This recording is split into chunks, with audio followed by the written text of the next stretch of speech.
hundaflauta sé hinn raunverulega hundaflauta. Það er að segja, þetta hundaflauta sem að passar að þeir sem að þurfa að heyra passi sig á því sem að þeir myndu annars segja, sem að væri þá þeirra raunverulegu hugur. Jú, góðan daginn og velkomin í hlaðvarpið Pæling dagsins. Ég heiti Þórarinn Hjartarson og í dag 17. október og árið 2025.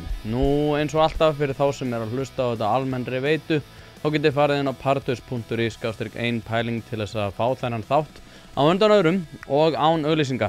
990 krónur. Ódýrasta áskrift sem ég held að þið getið fundið allavega svona á Íslandi. Þannig að það ekki eftir neina að bíða. En vindum okkur í málunum dagsins. Hundaflautur eitthvað orðatiltæki sem hefur verið svona algengt á, undanfarin ár.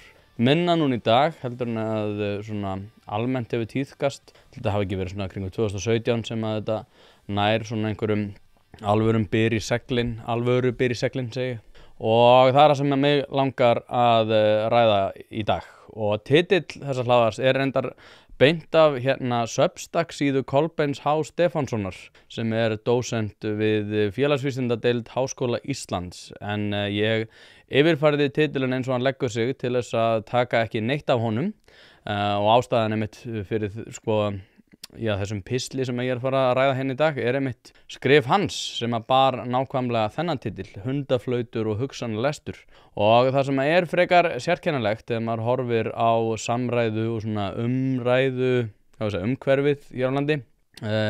Einhverjum myndi örugglega að segja orðaræðu umhverfið, það svona fyrir eftir í hver á í hlut. Þá svolítið, þetta svona eins og að lesa skáldsögu sem þú last fyrir 10 árum. Þú manst ekki svona nákvæmlega hvað gerðist en þú manst samt svona söguna í stórum dráttum. En þó svo hún sé ekki nákvæmlega eins og þú myndir hana, að þá einhvern veginn rifjast hún fljótt upp. Og ég verð að segja að það það sem að ég að upplifa núna hérna. Út af því að þetta orðatiltæki, Marja Rut var að skrifa náttúrulega grein sem ég ætla að fjalla hérna í dag. En það aðeins meira þetta líka. Í kjölfar þess svona að tíðarandinn hefur augljóslega tekið breytingum. Ég var að lesa núna í morgun skrif Þórðar Snæs þar sem hann var að reka, svona vendingar í stjórnmálumhverfi og gerði sérstaklega breytingar á svona sjálfstæðisflokknum og ungra sjálfstæðismanna að ákveðinu talsefni ég held að sé bloggsíða sem hann heldur úti eða fréttasíða eða fréttaveita. Ég veit ekki hvað það þýðir þegar maður komin í stjórnmál hvað það nákvæmlega heitir, en þetta svona kjarnir þar sem að hann var aðeins að setja eða benda á breytingar í sjálfstæðisflokknum hjá ungum sjálfstæðismönnum, tala náttúrulega líka að sjálfsögðu Miðflokkinn í þeim efnum og var að fjalla það hvernig ungir sjálfstæðismenn hefðu verið svona meira frjálslyndir, sterkari frjálslyndur armur sem var náttúrulega forystu Áslaugar Örnu þegar hún var í SUS og líka Þórdísar Kolbrúnar, en að þetta sé núna að taka einhverjum breytingum og hann vildi stíla þetta svolítið á einhverja svona fortíðarþrá í ungmennum sem að hann að nema. Og eins og einhverjir hlustendar minna vita að þá bjó ég í Bandaríkjunum á árunum svona 2016 til 2018. Þetta var svona, ég var ekki alfarið búsettur á þessum árum í Bandaríkjunum allan tíman en bjó þó samfleytt í heilt ár og var þar í svona, ég var eiginlega hverju mánuði á svona tímabilinu 2015 til 16. Ég kynntist ýmsum vinahópum þar í gegnum fyrirverandi kærustunum mína og hver og einn bar svona ákveðið yfirbragð sem var svona frábrugðið hinum hópunum. Það eiginlega rétt það sem þau segja Bandaríkjamenn að þeir mjög mismunandi og jafnvel mismunandi á sömu svæðum og svona mismunandi kúltúr. Og það samt svona eitt sem kallað svona bostonískur kúltúr og hann að stórum hluta frábrugðinn því sem annars staðar í Bandaríkjunum. Þegar maður til dæmis kemur til Utah þá þeir töluvert öðruvísi og náttúrulega það þarf nú ekki að nefna það hvernig þeir eru frábrugðinni til dæmis á vesturströndinni þar sem að þessi víðfrægi svona Kaliforníu andi fer ekki fram hjá neinum. Og hann byggist að svona hluta á svona, mínum mati svona án þess að vera leiðilegur uppblásinni kurteisi og svona móðgunargirni og að leita svona með öllum ráðum að passa upp á það að styggi ekki neinn. Og þetta svona, ég segi, þetta svona eins og kaninn myndi segja, overcorrective kurteisi. Hlaðvarpið í samstarfi við Fiskhúsið.is. Fiskhúsið.is heildverslun fyrir veitingamenn sem vilja það ferskasta og það besta fyrir sína kúnna. Hvort sem það fyrir veitingareksturinn, hótelreksturinn, mötuneytið eða hvað annað, þá ferðu inn á Fiskhúsið.is til að sjá það gríðarlega úrval sem að strákarnir hafa upp á að bjóða. Ef þú vilt hið ferskasta og hið besta, þá gerir þetta sjálfsögðu almennilega, ferðin á Fiskhúsið.is. Það ekki til sú spurning sem að strákarnir hafa ekki svarið við, þannig enn og aftur Fiskhúsið.is til að fá ferskasta og besta fiskinn á landinu. En í Boston þetta töluvert frábrugðið, þó að einhverjir hafa sagt reyndar að Boston sé þeirra uppáhaldsborg, hún svona Evrópa Bandaríkjanna. En þetta töluvert líkara því svona andrúmslofti og sem svona þurra húmóri Breta, eitthvað sem að reyndar líka hægt að yfirfæra yfir á Íslendinga að mínu mati. Og þó svo að það kunni að hljóma kuldalega, þá það þó ekki það. Og ég heldur ekki að segja að Kaliforníu menn séu eitthvað, hvað ég að segja, innvörðungu í einhverjum gerfi samskiptum. Ég bara benda á það að náttúrulega frá mínum bæði séð að þá getur það verið svona hvimleitt að einhvern veginn allir sem þú í samskiptum við sé að passa sig á því að móðga ekki neinn. En óháð því hvar þú stattur í Bandaríkjunum, þá eitt sem að einkenndi bandaríska háskóla og þá það sérstaklega svona þessa Ivy League skóla svokallaða sem eru Harvard, Yale, Stanford, Princeton, Brown og já, það eru einhverjir fleiri, Dartmouth held ég og Brandeis séu líka að ná einhverjum topplistum. En þessi skólar voru og eru örugglega einhverju leyti, þó svo að það náttúrulega hafi minnkað, að þeir voru alltaf að berjast fyrir því að svona innleiða móðgunargirni og gáfu eftir því sem að móðgunargirnin jókst. Það að segja að það voru ákveðnir hópar og þetta voru náttúrulega bara svona lobbysamtök innan háskólaveggjanna sem voru að passa upp á það að móðgunargirnin gæti orðið landamæralaus, að bara það yrði ekkert sem að yrði of langt gengið í þeim efnum. Og undirgefni varð að einhvers konar dygð sem að gerði það keppikefli ungs fólks að svona í háskóla að móta sér einkenni í kringum þessa stefnu. Prófessorar tóku svo upp á því að svona taka undir þetta og taka undir móðgunargirni nemenda og skáru upp herur gagnvart þeim sem að voru svona mótfallnir þróuninni. Í mörgum tilfellum þurftu prófessorar jafnvel já, að þeir væri ekki tilbúnir að gefa eftir og að svona sýna að þeir varu líka rosalega tilbúnir til þess að koma til móts við móðguðustu manneskjuna, að þá eru þeir jafnvel í sumum tilfellum ómeðvitað andstæðingar með því að tala á tiltekin máta tiltekin málefni.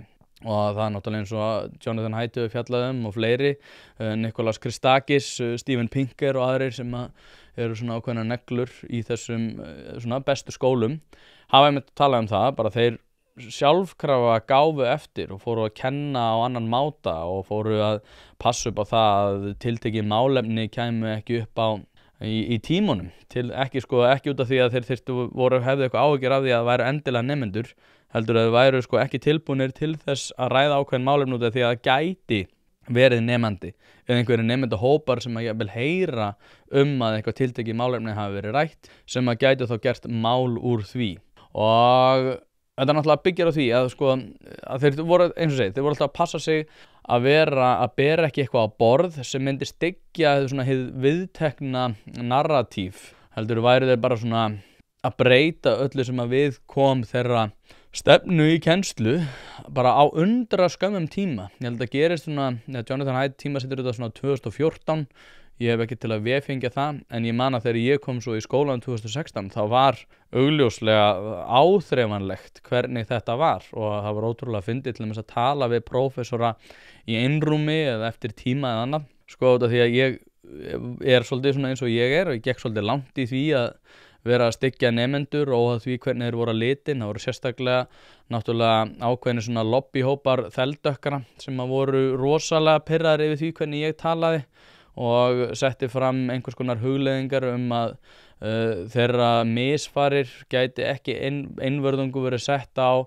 herðar annara, heldur væri eitthvað til sem héti persónuleg ábyrgð og að þeirra, hrakfarir væru kannski þeim sjálfum að kenna Og það var alveg, maður fann alveg, og ég veit að það var kvartað undan mér sko, en það var ekkert gert í því, því ég var náttúrulega þarna sem sagt, ég var í skiptinámi gegnum Háskóla Íslands og það var meira en að segja það að einhvern veginn gera eitthvað í því. En ég veit aftur á móti að ég notaði einu svona orðið könt í tíma. Ég held ég hafi sagt að rasistar væru kundur að einhverju marki.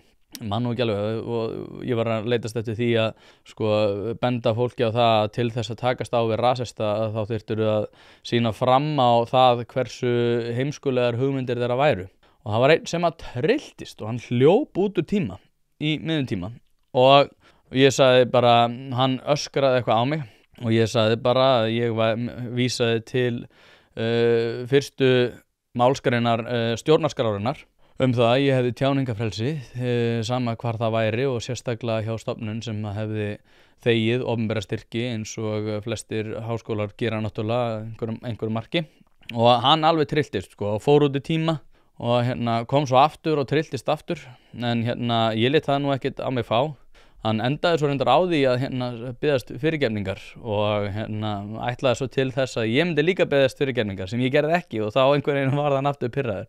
En ég segi þessu sögu bara til að benda ykkur á hvað þetta er áþreifanlegt og náttúrulega þegar að prófessorar eiga hlut og ég hafði ekki miklum, þú veist, ef ég hefði rekinn úr þessum tíma eða rekinn úr þessum námi þá hafði það ekkert haft nein stórkostlega áhrif á mig, en aftur á móti þegar að kennari lendir í þessum aðstæðum að þá er hann náttúrulega komin í allt öðruvísi andrúmsloft þar sem að, ok, ef ég gef ekki eftir þá get ég átt hægt á því að missa tekjur og ég er með húsnæðislán og þið vitið hvernig þessi þróun er öll sko. Hlaðvarpið er í samstarfi við stöndu og mikilvæg fyrirtæki og eitt af því er Poulsen. Poulsen.is til þess að skera hvað eina, hvort sem þú þarft að fara í bílrúðu skipti eða einfallega bílrúðu viðgerð, þá ferðu inn á Poulsen.is.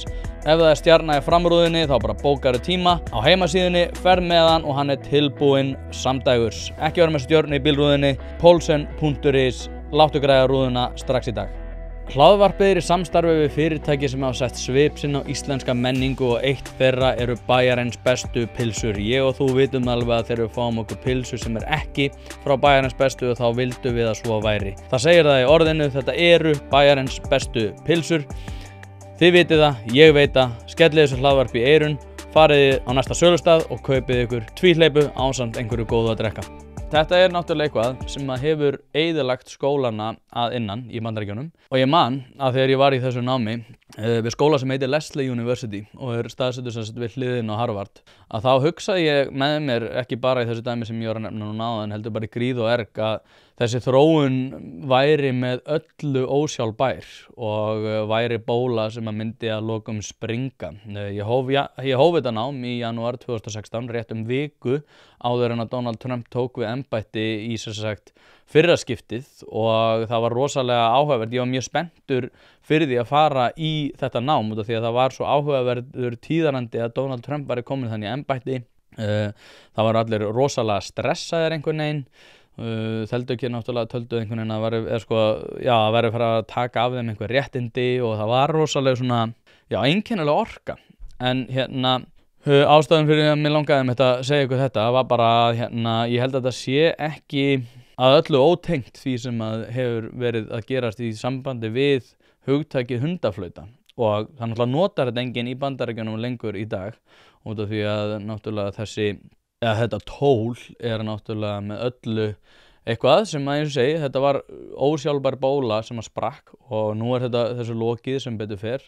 Umhverfið innan háskólaveggja hefur náttúrulega breyst að einhverju marki, náttúrulega mismunandi eftir deildum en það er enginn sem að vogar sér lengur einhvern veginn að fara að tala fyrir því að kynjagleraugunum þurfa að vera beitt innan verkfræði náms í Bandaríkjunum eða eitthvað þannig.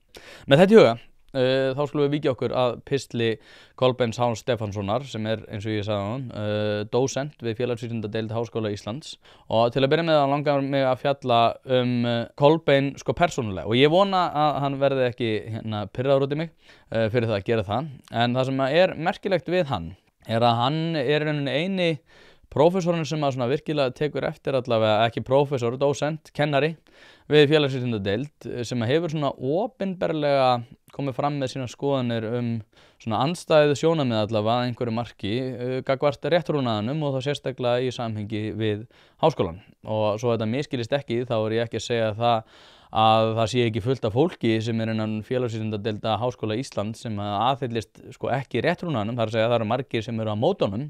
En það eru fáir, ef einhver, sem hefur verið tilbúin til að setja svona spurningamerki við þetta narratív opinberlega. Flestir kennarar sjá eflaust ekki tilganginn í því og telja það ekki vera jafn víðfeðmt vandamál og ég til dæmis tel að það sé og einbeita sér bara að sínum rannsóknum.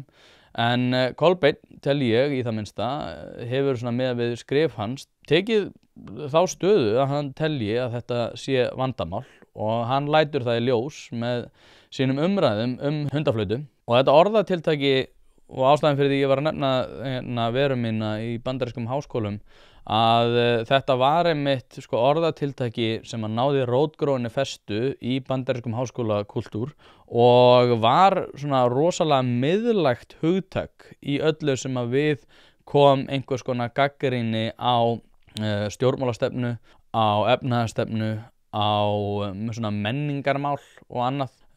Ég fór að skoða nú í morgun áður en ég að ræða hérna við ykkur, þá fór ég að skoða svona aftur í tíman. Maður var að sjá David Pakman sem sem sagt mjög flottur reyndar svona, já, pistla og hann sem sagt með Pakman Show. Það sem hann er svona vinstri sinnaður en hann að reyna að tala við þá sem honum hérna á öndóru meiði. Hann mjög flottur í marga staði en ég var að horfa myndband með honum sko þar sem hann var einmitt að tala þetta hugtak og hvað þetta væri og útskýra fyrir hlustendum hvað þetta væri. Og þar einmitt segir hann sko að hérna hundaflauta þar sem að viðmælandi eða sá sem að ber það á borð einhver sem að ber fram á borð sko einhvers konar athugasemdir eitthvað að hann sé í rauninni að gera það í annarlegum tilgangi. Hann alltaf að segja eitthvað annað heldur hann raunverulega að segja. Og svo við setjum þetta nú í dæmi þess sem að við erum búin að sjá undanfarið til þess að tala þjóðina eða tala einhvers konar þjóðrækni eða ákveðið svona stolt eða menningarmunur eflaust hundaflauta. Einhverjir myndu örugglega bara titla mitt hlaðvarp hundaflauta út af því ég tala erfið mál á hvassan máta. Að þá þetta sko að Þórarinn Hjartarson og aðrir sem eru svona að tala á þennan máta eru í raun ekki að segja raunverulega það sem þeir eru að segja. Heldur eitthvað svona, hvað ég var að segja, það eitthvað svona á bakvið allt sem þeir eru að segja. Þeir eru að meina eitthvað annað. Þeir eru ekki bara að segja þeir eru ekki bara að vísa í Paul Collier og Robert Putnam menningarmun til þess að takast á við einhver svona samfélagsleg vandamál. Heldur þeir í rauninni að segja að þeir vilji bara ekki hafa fólk sem dökkt á hörund í sínu landi. Þetta svona þetta að þú svona tekur einhvers konar hugmynd, einhvers aðila eða eitthvað sem hann segir og yfirfæri það yfir á svona eitthvað miklu lengra þannig að þú í rauninni að túlka það sem að viðkomandi að segja fyrir hann. En ég fór að skoða tíðni þessa hugtaks og svona hversu oft hugtakið googlað eða notað í greinaskrifum svona undanfarin áratug og það náði eða hugtakið þar að segja, náði miklum hæðum þannig að 2016-17 í kjölfar þessa umræður rasisma og hættur á háskólaláðum bandarískra háskóla varð svona að uppblásnu meini á þeim svæðum og í kjölfar morðsins náttúrulega á George Floyd 2020 kom það síðan aftur upp og því gefið undir fótinn að rasismi væri hvergi í heiminum jafn slæmur eins og skólalóðum þessara sömu skóla sem auðvitað fjarstæðukennt en varð samt að svona viðkvæði sem nauðsynlegt var að samþykkja til þess að svona eiga bara heimagengt og bara bæði fyrir kennara og nemenda að umhverfið þeirra væri lífvænlegt og í dag hefur þetta náttúrulega breyst á undraskömmum tíma. Sigur Trumps á sínum 3. kosningum til forseta Bandaríkjanna hefur breytt þessu að mörgu leyti þó svo að hann sé ekki svona eina staka breytan sem varð til þess. En samt sem áður þá hundaflauta ekki orðatiltæki sem að neinum myndi detta í hug að nota í Bandaríkjunum til þess að ná einhverjum svona pólitískum eða svona hagsmunasamtakalegum árangri. Það hefur farið úr því að vera hugtak sem var beitt til þess að benda öðrum á að þeir væru að fara rök fyrir einhverju öðru heldur en að þeir væru að segja og að svona máli svona þeirra sem að væru að setja fram einhvers konar athugasemdir ætti að mæta með tortryggni og í það minnsta með ákveðnum fyrirvara því að sá væri ekki að koma hreint fram með sína skoðanir sem ég var að nefna og senda svona merki var alltaf rosalega svona mikilvægt í þessu að þú væri rauninni að senda, það væri ekki bara og væri ekki að segja það sem þú væri raunverulega að segja, heldur væri að senda merki til varhugaverðar aðila og sko, svo ég líka samt tali þetta, þá man ég samt eftir því að til dæmis þegar að þið munu eftir hérna Charlottesville og Tiki-Taka hérna kyndlaberanir hérna voru sem sagt svona blood and soil hérna rasistar sem ég held að sé nú alveg hægt að segja að séu náttúrulega raunverulega að þeir voru að segja samt sem áður sko í kringu 2016 að Trump væri að senda þeim einhvers konar skilaboð að þeir væri reyna að sjá raunverulega það sem að Trump væri að segja og Trump náttúrulega sagði nei, þið eruð ekki að segja þetta var þannig mítanum þennan hvað var það, good people on both sides þið munið örugglega eftir þessu þegar að Trump kom svo sett fram í kjölfar þessa á maður sem að kynnti því inn í þvögu fólks og þar voru mikil mótmæli og ég man ekki hvort það hafi verið nákvæmlega dæmi eða hvort það hafi gerst á sama tíma það var á sama tíma og Jacob Blake var þarna skotinn Michael Brown var þarna eitthvað undan ég er að hugsa upp átt hérna að kaupa og skipta dekk hefur aldrei verið einfaldara Drífa.is í samstarfi við fjölda dekkjaverkstæða og alhliða lausn þar sem að þú getur flett upp þínum bíl með því að skrá inn bílnúmerið og keypt dekk í þeim verðflokki sem hentar þínum bíl best nú ef þú ert í vafa dekkjastærðir þá getur þú einnig tekið mynd af dekkjunum þar sem að vefþjónustan staðfestir þetta allt við þig Þetta kann að hljóma of einfalt til að vera satt en svona þetta nú samt. Einnig boðið upp á sérþjónustu þar sem að dekkjabíllinn kemur upp á dyrum, umfelgar, skiptir dekk og hann jafnvægir stilltur á staðnum. Eins og ég segi þá hefur þetta aldrei verið einfaldara og nú tíminn eins og við vitum öll. Skelltu þér inn á Drífa.is og fundu bestu dekkjaþjónustuna sem hentar þér. Hlaðvarpið í samstarfi við fyrirtæki sem veita úrvalsþjónustu og eitt af þeim alvöru bón. Við skulum bara vera hreinskilin, ef þér þykir vænt bíliðinn þá læturðu gera þetta almennilega og það nákvæmlega sem alvöru bón gerir.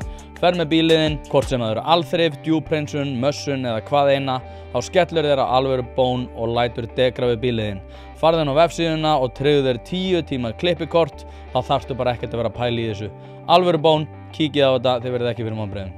En allavega, þá var hérna good people on both sides þegar að sem sagt það voru rasistar og hérna einhverju svona Antifa meðlimir en fullt af öðru fólki sem voru sem sagt komin út á götu og voru að mótmæla einhverju tilteknu máli að þá sagði hérna Donald Trump eitthvað good people on both sides en sagði samt sem áður að hann væri raunverulega að tala gegn öllum rasistum en þetta varð eitthvað viðkveðið dæmi það að hann væri að bera blak á þá rasista sem að voru að tala það að gyðingar væru að eyðileggja fyrir þeim allt. Það samt náttúrulega núna í lagi að segja það sko út af hérna tilteknu máli þá það orðið sko hérna eða fólki sem tala rosalega mikið fyrir þessum svona Antifa svona hvað við segja hagsmunum ég veit ekki hvað að kalla en hérna en þeir núna samt í lagi að vera með svona mjög sérkennilegar hugleiðingar hérna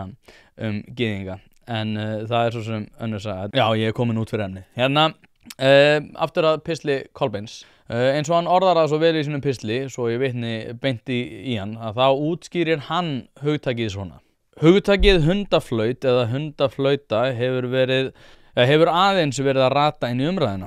Í kjölfar Karps Snorra Mássonar og Þorbjargar Þorvaldsdóttur í Silfrinu fyrir skemmstu sagði Sóli, var það ekki Kastljósi?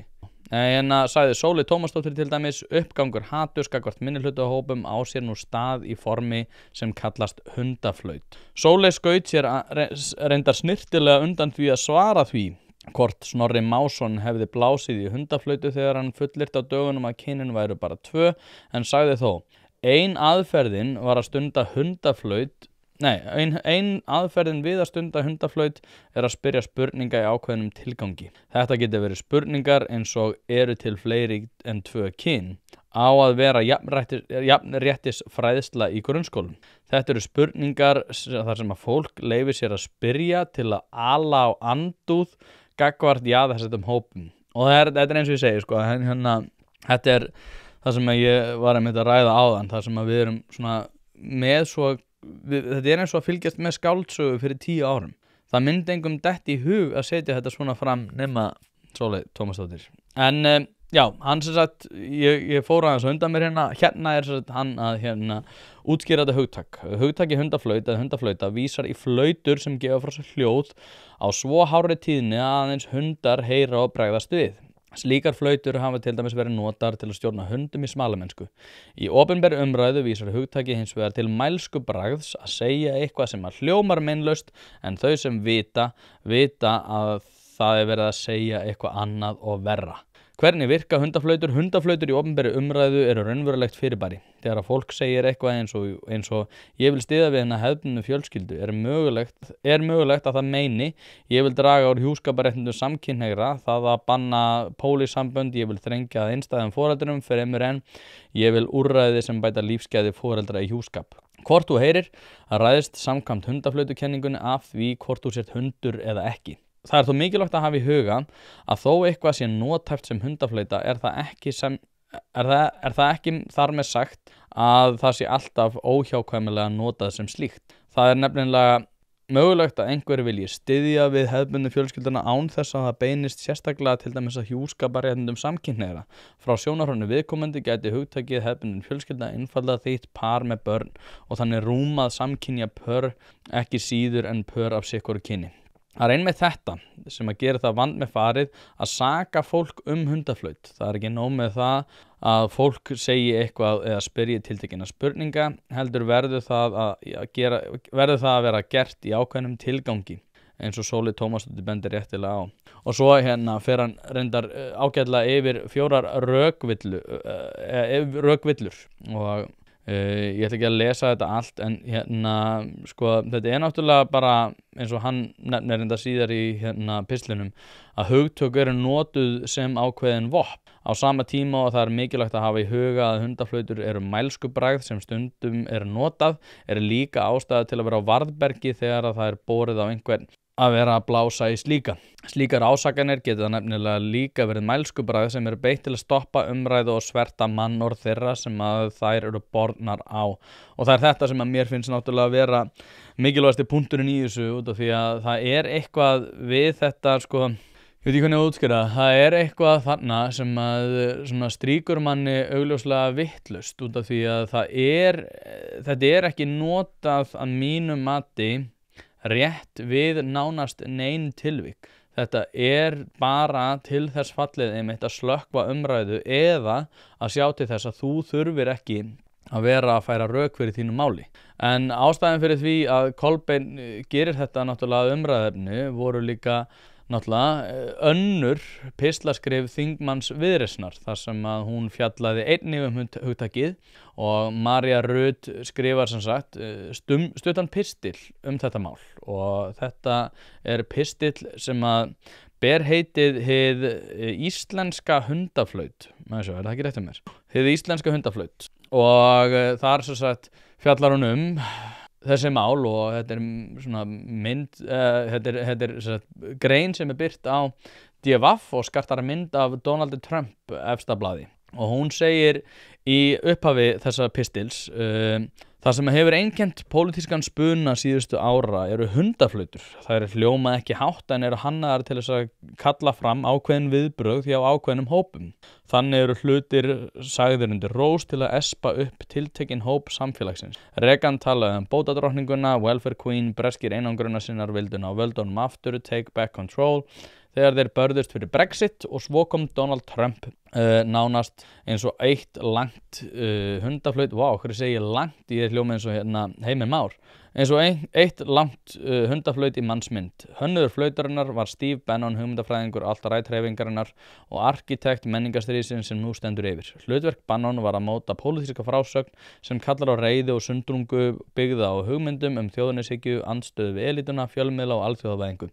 Hann vissi að slíkt myndi hljóma vel í eyrum þeirra sem upplifðu sig vanmáttuga eða svikna af kerfinu. Og svo segir hún hérna í annarri klausu sem að mér finnst mjög mikilvæg. Hundaflautarinn getur þó alltaf sagt, hvenær sagði ég að ég vera móti, hér má setja inn jaðarsettan hóp eftir hentugleika og raunin svo að viðkomandi hefur líklega ekki sagt neitt slíkt, en fólk heyrði það samt. Og það þetta sem að mér finnst þetta mjög merkilegt í þessu líka að það sem hefur náttúrulega einkennt svona sérstaklega langar með að segja náttúrulega í Bandaríkjunum hefur þetta verið slæm. Að fólk heyrir eitthvað annað heldur en sá sem að kveður orðin meinti. Það að segja að það rosalega hentugt ef að ég með pólitískan andstæðing að ég geti í rauninni sagt honum hvað hann raunverulega var að segja. Og því að ef ég get kosið það hvað þú varst að segja og borðið það að borða í hvert skipti sem að þú segir eitthvað sem ég mótfallin en að þá þú að segja eitthvað annað, að þá gerir það mér pólitískt mjög auðvelt að standa í hárun á þér. Og eins og segi, María Rut setur þetta svo í samhengi við það að miðflokksmenn hafa verið að segja og aðrir sem hafa gagnrýnt til dæmis Þorgerði Katrínu að þeir sé að segja eitthvað að til dæmis þegar að nú var dæmi sem að hefur náð svolítið athygli að þegar það var skorið niður framlög til Ljóssins sem hafa verið endurhæfingarstöð fyrir krabbameinssjúka 200 milljónir að þá sé á sama tíma verið að styðja við alþjóðleg samtök sem berjast fyrir réttindum samkynhneigðra 150 milljónir og Stefán Einar Fjalla, ég held að hann hafi verið sá sem að fann þetta fyrst eða allavega sagði frá þessu fyrst, ég er samt ekki alveg 100% með það. En hann fjallaði meðal annars þetta í spursmálum og sagði frá því að það væri svolítið sérkennileg forgangsröðun að þegar við værum að taka styrki af ljósinu þá værum við á sama tíma að styrkja einhver samtök út í heimi 150 milljónir í New York sem að mér svo sem finnst ekkert meira það. En María endar þennan pistil, svo ég klári hann, að skrifa í millititli að við ættum að læra að sjá í gegnum þetta og hún segir hérna Sigmundur Davíð og Snorri Másson vilja að við trúum því að heimurinn sé svona einfaldur, svartur og hvítur en ekki láta blekkjast af áróðursmaskinum hundaflautarana. Hundaflaut ekki til þess að vernda neinn, heldur til þess að beina reiði fólks frá raunverulegum vanda yfir á táknræna óvini. Þetta í grunninn taktík sem hentar best þeim sem að vilja valda tafl en boða leið enga raunverulegar lausnir. Þetta stjórnmálaöfl sem að nota jaðarsetta hópa sem skjöld. Að boða einangrunarstefnu ekki umhyggja fyrir Íslandi. Að stunda óttastjórnmál ekki umhyggja fyrir Íslandi. Að grafa undan jaðarsettum einstaklingum ekki umhyggja fyrir Íslandi. Það engin skömm í því að falla fyrir hundaflauti. Það hannað til að leika á tilfinningar, réttlætiskennd og þreytu fólks á kerfinu. En við ykkur öll vil ég segja þetta. Lærum að þekkja tóninn og sjáum í gegnum þetta. Og þannig hún náttúrulega að segja að það sem að Snorri Másson og Sigmundur Davíð að færa rök fyrir, sé ekki eitthvað sem að þeir eru raunverulega að færa rök fyrir. Þeir eru að, reyna að grafa undan trausti með því að ná annarlegum sjónarmiðum fram sem að þeir eru ekki tilbúnir til þess að, segja opinbert. Þeir vilja frekar að það séu svona ákveðnir rasistar, ákveðnir skítalar sem að heyri það sem þeir eru að segja og vonast í þá von gerir ég ráð fyrir að þessir einstaklingar séu tilbúnir til þess að lobbya fyrir þeirra málstað og að auka þessa sundrungu. Hlaðvarpið í samstarfi við fyrirtæki sem hafa reynst mér vel og eitt af þeim Happy Hydrate. Happy Hydrate veitir þér öll þau steinefni sem þú nauðsynlega þarft á að halda. Ég var alltaf skeptískur á það hvort það væri gott yfir höfuð að vera að taka einhvers konar viðbótarefni. En eftir að ég byrjaði að nota Happy Hydrate hef ég einfaldlega orðið betri maður. Mér líður betur, kem meira í verk og dagurinn verður einfaldlega betri. Þetta er dagskammtur af C-vítamini, engin gervisykur, dregur úr þreytu, inniheldur nauðsynleg vítamin og bara heilt yfir frábært. Því mæli ég eindregið með því að þið notið Happy Hydrate og skál fyrir því. Að kaupa eða selja húsnæði er ein stærsta ákvörðun lífsins. Þess vegna skiptir máli að hafa ekki bara sölumann heldur ráðgjafa þér við hlið. Hlaðvarpið fjallar mikið húsnæðismál og því er það í samstarfi við þá færustu í geiranum hjá fasteignasölunni Pálsson. Pálsson fasteignasala leggur áherslu á persónulega þjónustu, fagmennsku og gagnsæi. Notast er við sérstaka ferla sem að tryggja það að bæði kaupendur og seljendur vita upp á hár hvernig að þessu er staðið. Allt frá undirbúningi myndatöku til loka sölunar. Boðið upp á fría ráðgjöf og verkfæri eins og eignavakt.is sem sér til þess að þú missir aldrei af réttu eigninni og verðmat.is sem hjálpa þér að taka upplýsta ákvörðun verð. Heimsæktu pálssonfasteignasala.is og fáðu þína persónulegu ráðgjöf strax í dag. En ég vil færa rök fyrir hinu gagnstæða og vil reyndar segja að hundaflauta er nákvæmlega það sem að gerist, það sem er vandamálið. Það er vandamál að bera þetta hugtak á borð út af því að ef að það er eitthvað sem ég er til dæmis að segja á þessum vettvangi, að þá er einfaldlega hægt að spyrja mig hvað ég raunverulega meina. Ég reyni að vera kýrskýr í öllu því sem ég er að segja og það er ekki einhver undirliggjandi hvatar í því það sem ég er að segja að ég vilja fólk einhvern veginn aðhafist til þess að ganga eitthvað lengra heldur en ég er að segja. Ég held hins vegar að eins og því ég er búinn að setja þetta í samhengi við Bandaríkjun og annars staðar, að við veltum fyrir okkur hvar hefur þetta virkað? Hvar hefur það virkað að segja að stjórnmálamenn sem eru efins tiltekna stjórnmálastefnu eða eins og í þessu tilviki sem ég var að nefna áðan ljósið og þessi samtök, hvar hefur það virkað að segja að það séu annarleg sjónarmið á bakvið? Út af því að eins og ég fjallaði áður þá hef ég ekkert sérstaklega miklar áhyggjur af mínu eigin tjáningafrelsi, heldur er þetta eitthvað sem að sendir merki, það er að segja að nota orðið hundaflaut, þó svo að fólk oftast telur að það sé einhvern veginn að hjálpa í umræðum erfið samfélagsmál, að þá er hundaflauta miklu meira merki þess að fólk eigi ekki að vera að tjá sig ákveðna hluti. Og þetta er náttúrulega sett í búning einhvers konar umhyggju og annars, en ég held aftur á móti að hundaflauta sé hinn raunverulega hundaflauta. Það er að segja, þetta er hundaflauta sem að passar að þeir sem að þurfa að heyra passi sig á því sem að þeir myndu annars segja, sem að væri þá þeirra raunverulegu hugur. Og út af því ég setti þetta í samhengi við Jonathan Haidt, Steven Pinker og Nicholas Christakis að þá er þetta eitthvað sem að kemur náttúrulega úr þessum bandaríska kultúr sem að hefur eyðilagt háskólana að innan, og það er það sem að mér þykir miklu mikilvægara að leysa úr frekar heldur en að einhverjir stjórnmálamenn séu mögulega að senda einhver skilaboð sem þú þarft, CNN til dæmis, út af því ég var að tala ég var að skoða þetta hugtak áðan, muni eftir fact-checking þegar að Donald Trump og Hillary Clinton voru að heyja baráttu fyrir kosningu til forseta, að þá var rosalega mikið á CNN og annars staðar að það er live-checking á meðan á þessum kappræðum stæði. Þetta var eitthvað núna síðast, en það var miklu minna út af því að þetta er ekki vinsælt að segja fólki að það sem það er að segja sé eitthvað sem að þau eru raunverulega ekki að meina. Og í þessum fact-checking, og þegar ég fór að skoða þetta aðeins áðan, þá var einmitt tekin klausa úr CNN þar sem að var einmitt að fact-checkingið byggði líka á því að dekóta ákveðin hugtök sem allir Donald Trump var að nota. Að þegar hann var að nota einhver hugtök og gera þetta líka við Clinton þegar hún var að tala implicit bias, að þá væri það varhugavert út af því hún væri að setja einhvers konar spurningamerki við þá narratífu að Bandaríkjamenn væru rasískasta þjóð í heimi.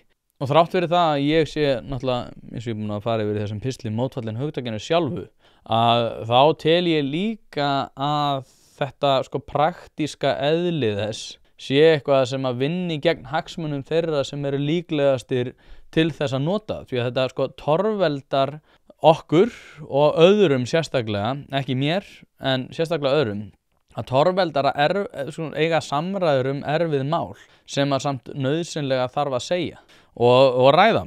Og mér finnst að tökum bara út af því að það er oft talað útlendingamálin í þessu samhengi. Hefur það verið gott fyrir þá erlendu aðilar sem hingað eru komnir að lobbyhópar, hagsmunasamtök og svona umburðarlyndis, já, ég vil ekki segja fasistar, en það hefur verið svona ákveðin umburðarlyndis fasismi sem að hefur einkennt þá umræða að mínum mati. Hefur það komið til móts við þessa hópa? Hefur það aðstoðað okkur við að eiga svona betri samræður þessi mál? Hlaðvarpið er í samstarfi við heitirpottar.is, hvort sem þið vantar saltvatnspott, hitaveitupott, kaldan pott, sánuklefa eða hvað eina í heita pottinn, þá ferð þú inn á heitirpottar.is og lætur græja þig. Þjónusta og uppsetningum all land og nú er jafnvel hægt að fá sér smíðaðan sánuklefa, þar sem að þú færð sánuna nákvæmlega eins og þú vilt hafa hana. Það er ekki hægt að setja verðmiða á heilsuna eða samverustund með fjölskyldunni og því er mikilvægt að huga að báðu og það er nákvæmlega það sem að heitirpottar.is auðvelda þér að gera. Hvort sem þú ert að endurnýja gamla pottinn eða gera þetta frá grunni, þá getur þú sendt skilaboð á netinu eða bara einfaldlega kíkt í verslunina að Fosshálsi 13, en þar er opið alla virka daga milli 10 og 17 og á laugardögum milli 10 og 14. Ekki drolla við þetta, þú veist að þið langar í heitan pott og sánu heimtíðin, heitirpottar.is græja þetta fyrir þig. Við sjáum núna að Júlíus Viggó vill taka hart á útlendingamálum.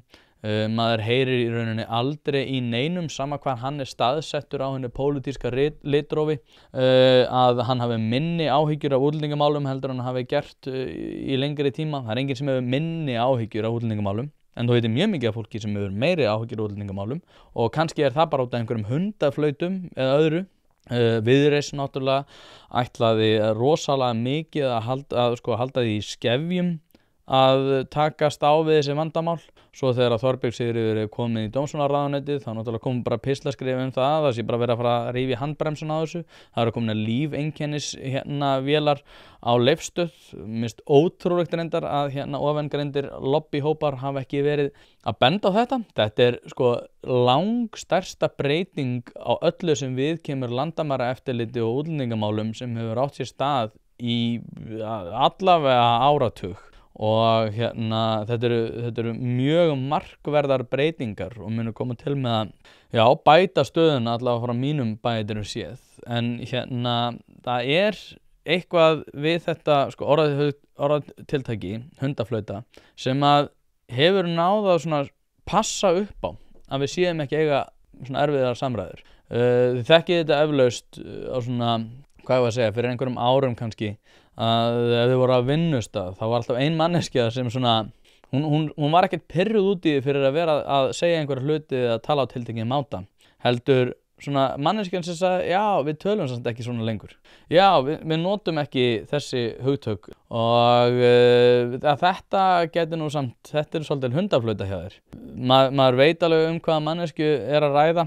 Ef þið vinnur til dæmis á mjög stórum vinnustað, þá hefur náttúrulega líka verið jafnvel farið í einhvers konar fræðslur þessi mál, þar sem að Sólveig Tómasdóttir eða aðrir aðilar frá borginni eða einhverjum samtökum hafa komið og svona frætt okkur það af hverju við eigum að vera á tiltekinn máta og ekki á tiltekinn annan máta. En ég ætla ekki að hafa þetta lengur í dag. Ég vona að þið hafið notið þess að hlusta. Ég naut þess allavega að tala þetta. Mér finnst þetta áhugavert í marga staði og ég kannski bara býð Maríu Rut að koma hingað fljótlega til þess að ræða nákvæmlega þessa hluti. Því mér finnst mjög mikilvægt að það sé átt heiðvirtar samræður þetta og ég tel að, eins og ég er búinn að fara yfir hérna, að hundaflauta sé ekki vel til þess fallin að takast á við þau vandamál sem við erum að glíma við. Það er ekki að fara að bæta umræðuna, það er ekki að fara að bæta neitt sem við kemur því hvernig fólk talar hlutina.